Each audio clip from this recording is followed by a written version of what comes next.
Ang basahon ni Mormon mao ang usa ka balaan nga kasulatan nga ikatandi sa Biblia. Kini usa ka talaan sa Dios sa iyang mga pakigdumala sa karaan nga mga lumulupyo sa Amerika ug naglakip sa kaingpitan sa walay katapusan nga ebanghelyo. Ang basahon gisulat sa daghang karaan nga mga propeta, pinaagi sa espiritu sa pagpanagna ug pagpadayag. Ang ilang mga pulong gisulat diha sa palid nga bulawan, gikutlo o gipamud-an pinaagi sa usa ka propeta nga tigsaysay sa ginganlan og Mormon. Ang talaan nag-asoy sa kaagi sa duha ka dagko nga buhi laman. Ang usa miabot gikan sa Jerusalem sa tuig 600 BC ug sa wala madugay nabahin sa duha ka mga nasod ang gibantog nga mga Nephite ug ang mga Lamanite. Ang lain miabot sa nga labaw pa ka sayo diha nga ang Ginoo milibog sa mga pinulungan didto sa Torres Babel. Kini nga pundok gibantog sa mga Jaredite human sa mga kalibuan ka mga tuig. Ang tanan nalaglag gawas sa mga Lamanite ug sila mao ang kauban kagikanan sa mga American Indian. Ang labing madaugon sa hitabo nga naisulat diha sa basahon ni Mormon mao ang kinaugalingon sa nga pagpangalagad sa Ginoong Hesukristo taliwala sa mga Nephite human dayon sa iyang pagkabanhaw.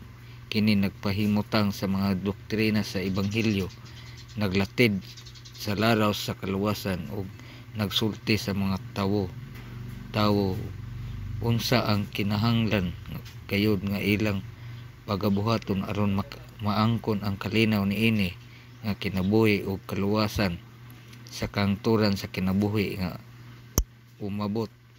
Human si Mormon makatapos sa iyang pagsulat, siya mihatag sa asoy ngadto sa iyang anak nga si Moroni. Kinsa midugang o pipila ka mga pulong sa iyang kaugalingon ug mitago sa mga palid didto sa bungtod sa Cumorah.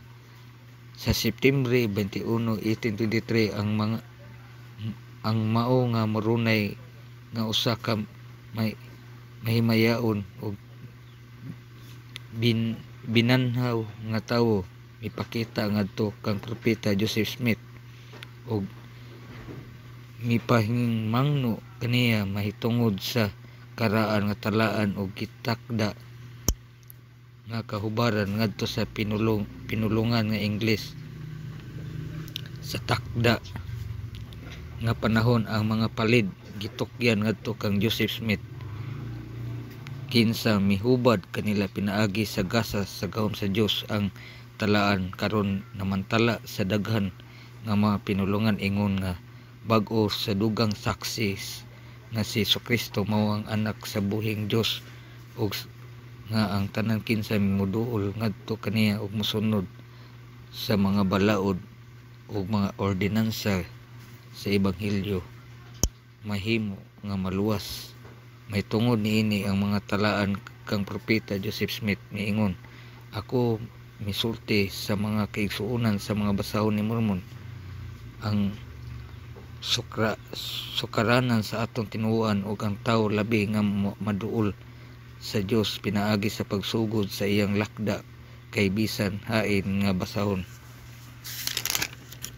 Dugang pa kang Joseph Smith ang Ginoo mihatag ngadto sa napulog usa ka mga tawo magpatan-aw sa mga palid sa bulawan sa ilang kaugalingon ug mahimo nga talagsaon nga mga saksi sa kamatuoran